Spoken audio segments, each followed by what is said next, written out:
Hello everyone, स्वागत है आप सबका आपके अपने यूट्यूब चैनल आर के मुनीम केमिस्ट्री क्लास पर। देखिए, काफ़ी सारे स्टूडेंट्स के सामने एक प्रॉब्लम जो है वो फेस करते हैं, या एक चैलेंज कह दीजिए। देखिए, काफ़ी सारे स्टूडेंट्स जो हैं फ्रेशर हैं, और काफ़ी सारे स्टूडेंट जो हैं जो उनको काफ़ी टाइम हो गया है एमएससी करे। तो अब यहाँ पर दोनों की जो कंडीशन से अलग हैं, और सबसे ज़्यादा एक जो बच्चों के मन में सवाल आता है, वो कई बार पूछते हैं कि सर क्या करें।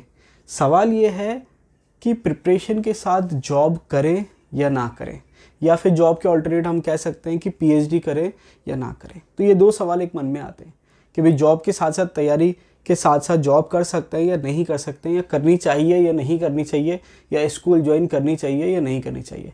तो देखिए, यहाँ पर जो है डिसीजन जो है वो कंडीशन के बेस पे हम ले सकते हैं कि हमें क्या करना चाहिए। जो फ्रेशर हैं, मतलब जिनकी एमएससी अभी अभी पूरी हुई है, अगर कोई कॉलेज की तैयारी कर रहा है तो केवल एमएससी अभी पूरी हुई है, नेट या सेट अभी हुई है।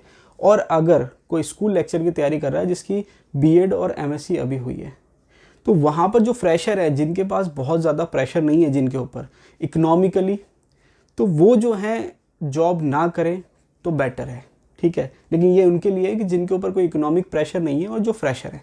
लेकिन अगर कोई ऐसे स्टूडेंट्स हैं जिनको काफ़ी टाइम हो गया है और उनके ऊपर प्रेशर है, इकोनॉमिकल कंडीशन जो है उनकी इतनी अच्छी नहीं है, तो उनको ये है कि अर्निंग रिसोर्सेज जो है उनको चाहिए ही चाहिए।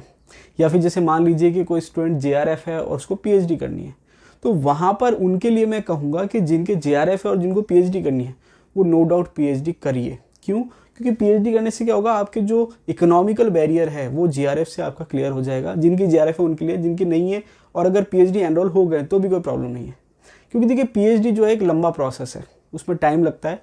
और अगर हम बात करें जॉब की, तो अब यहाँ पर आपको डिसीजन स्मार्टली लेना होगा। स्मार्टली कैसे? कि अब मान लीजिए कि मेरी इकोनॉमिक कंडीशन ठीक नहीं है, तो मुझे अर्निंग रिसोर्सेज चाहिए। तो अब यहाँ पर मुझे जॉब तो करनी है क्योंकि ये मेरी मजबूरी हो गई है। तो यहाँ पर मुझे जॉब सिलेक्ट करने के लिए दो तीन चीज़ों का ध्यान रखना होगा। कि पहली बात तो मैं जॉब ऐसी सिलेक्ट करूँ कि मुझे पढ़ने का टाइम मिले इनफ। अब देखिए, ये कॉमन एक मैं बात कर रहा हूँ, चाहे वो स्कूल लेक्चर के लिए हो चाहे कॉलेज लेक्चर के लिए हो, ठीक है। स्कूल की बात करें या कॉलेज की बात करें, दोनों के लिए कॉमन बात हो रही है। तो यहाँ पर मुझे जो जॉब सिलेक्ट करनी है, तो पहली बात तो यह है कि जॉब का जो टाइमिंग है वो क्या होना चाहिए, कम होना चाहिए। जॉब का टाइमिंग क्या होना चाहिए, कम।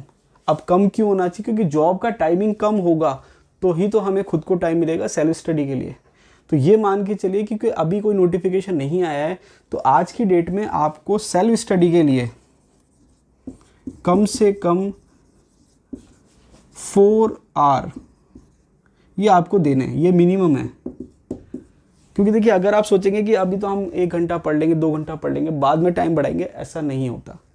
आपको अभी अगर जो आप जॉब ले रहे हैं, तो आपको ध्यान ये रखना है कि सेल्फ स्टडी के लिए आपके पास आज की डेट में कम से कम 4 घंटे होने चाहिए। और लास्ट के जब 3 मंथ बचें,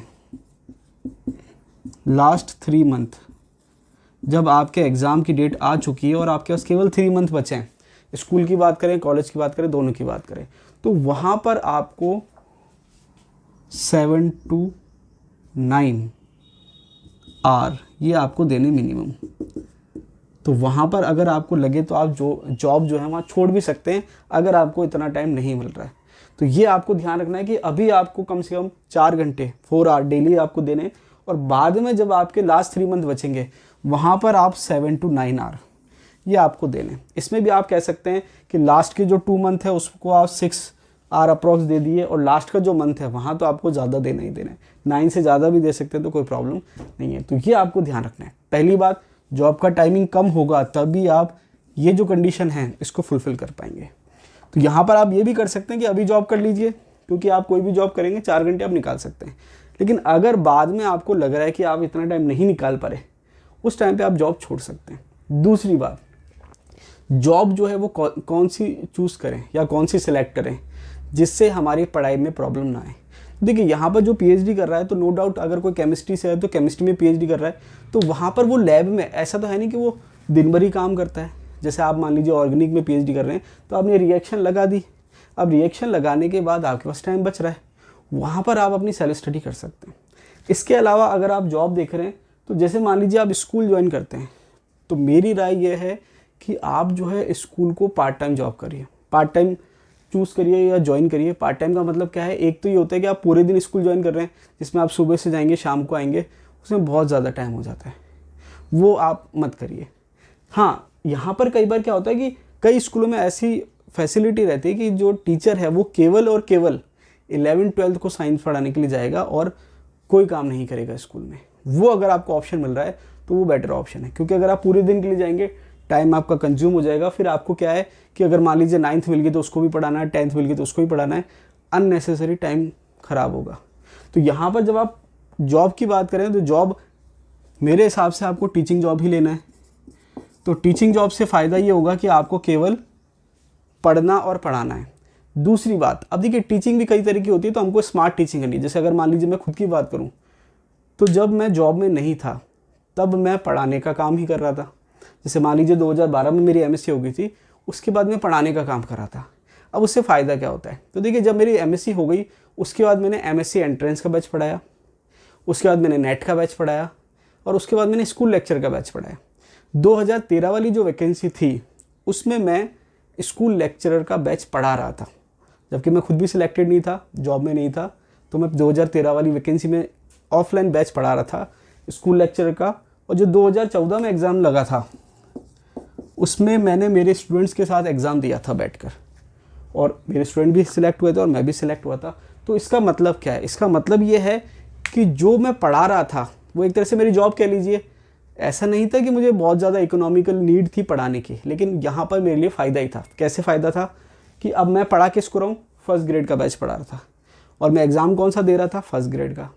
अब मैं नेट का बैच पढ़ा रहा था, मैं फर्स्ट ग्रेड का बैच पढ़ा रहा था, मैं एमएससी एंट्रेंस का बैच पढ़ा रहा था। तो इसका मतलब क्या हुआ, इसका मतलब ये हुआ कि मैं वही चीज़ पढ़ा रहा था जो मुझे खुद को पढ़नी है।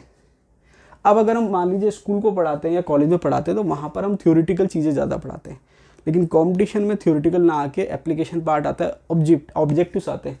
तो अगर आप ट्यूशन पढ़ा रहे हैं और ख़ास करके इस टाइप से कि बच्चों को थोड़ा बहुत नीट और जी की तैयारी भी हो जाए, तो वो ज़्यादा बेटर ऑप्शन है।